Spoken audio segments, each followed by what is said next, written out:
PK 吗？不是 PK 哈。来，我们看一下92页这个题，它不叫 PK 哦，它叫 P of K。P of K， 来，我把它想上去 P of K。英文有没有学过 of？ 应该有吧。好，如果没有学过的话，没关系，我们就念给你听。P of K， 它代表的是所有小于 K 的质数个数，小于 K 的质数个数。例如说，小于5的质数有几个呢？小于5啊，不就2跟3，啊就2个。所以 P of 5的意思，所以小于5的质数有2个，所以2个，是这样想。哎，那这2个是谁呢？然后我们就给它写在下面啦。小于5的是不是就2跟3？所以考题的时候你不可以，通常看到这个考题的时候，你不可以就发愣，就是没有想法，你就自己去写看看，就模仿它再写一次看看。这是我们的范例6，进阶题的范例6。那请问第一个题目，来 P of 24减掉 P of 12是什么意思？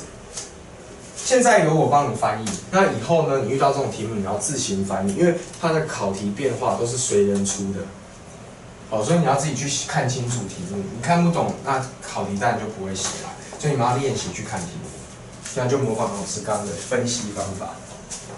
那我们就，我看到同学很棒哦，他先把24先写看看，来，对不对？注意哦，很棒，真的就去写嘛。那这个就是大家还不够信仰，这信仰还不够虔诚。老师有没有教过绝招？想一下老师给你的绝招，赖氏做法就记住。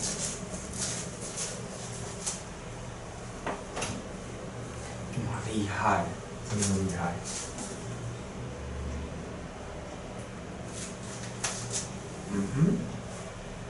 所以答案。同学写的蛮好的真的不错。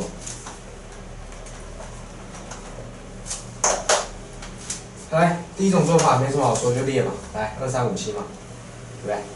然后嘞，11、13、17、19嘛，以及最后一个23嘛，所以答案是9个嘛，所以24是9嘛，那12嘞，写过了，2、3、5、7嘛，11啊，所以答案是5个，这两个相点答案是9减5等于4个。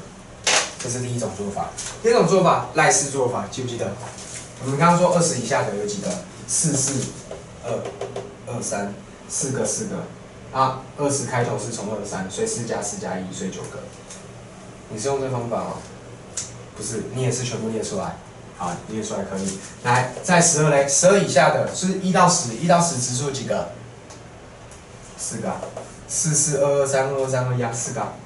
10开头第一个1啊，11啊，所以加起来5个，相减4个。好，2招都可以，我要一直帮你洗脑，洗脑变成我的信徒啊！来，请问你，如果 P of x 等于9，你要自己念一次哦。你要，虽然你可能没回到，但你心里要跟着念一次哦。你要会念，不然你有看到考题你还是没感觉。这叫 P of x 等于9。P of x 等于9。好，那请问你这样的 x 可以满足的可能是谁呢？而且 x 是整数哦，不是随便的哦。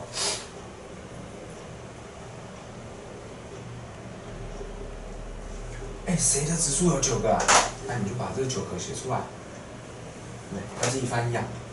9个，我刚教你啊，对，刚教会你啊，对，9个，那不就是谁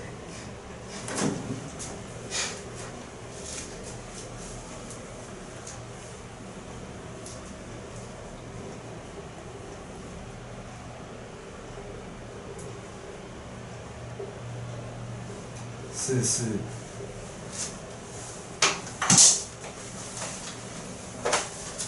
好，这个 x 是谁呢？那我们就要想一下，你脑袋要很清晰哦。就是说我只要是可以的，都是对的答案嘛，对不对？可能为何嘛？他都已经讲可能为何了，所以可以是多少？你觉得？24 OK 啊 ，25可不可以？可以啊，为什么不行？它以下的不是也有它，对不对？也是包含这9个啊。还有吗？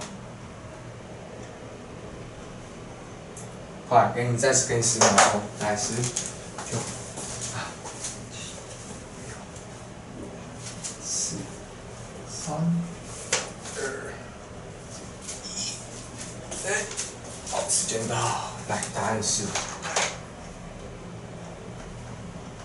有同学写对了，厉害。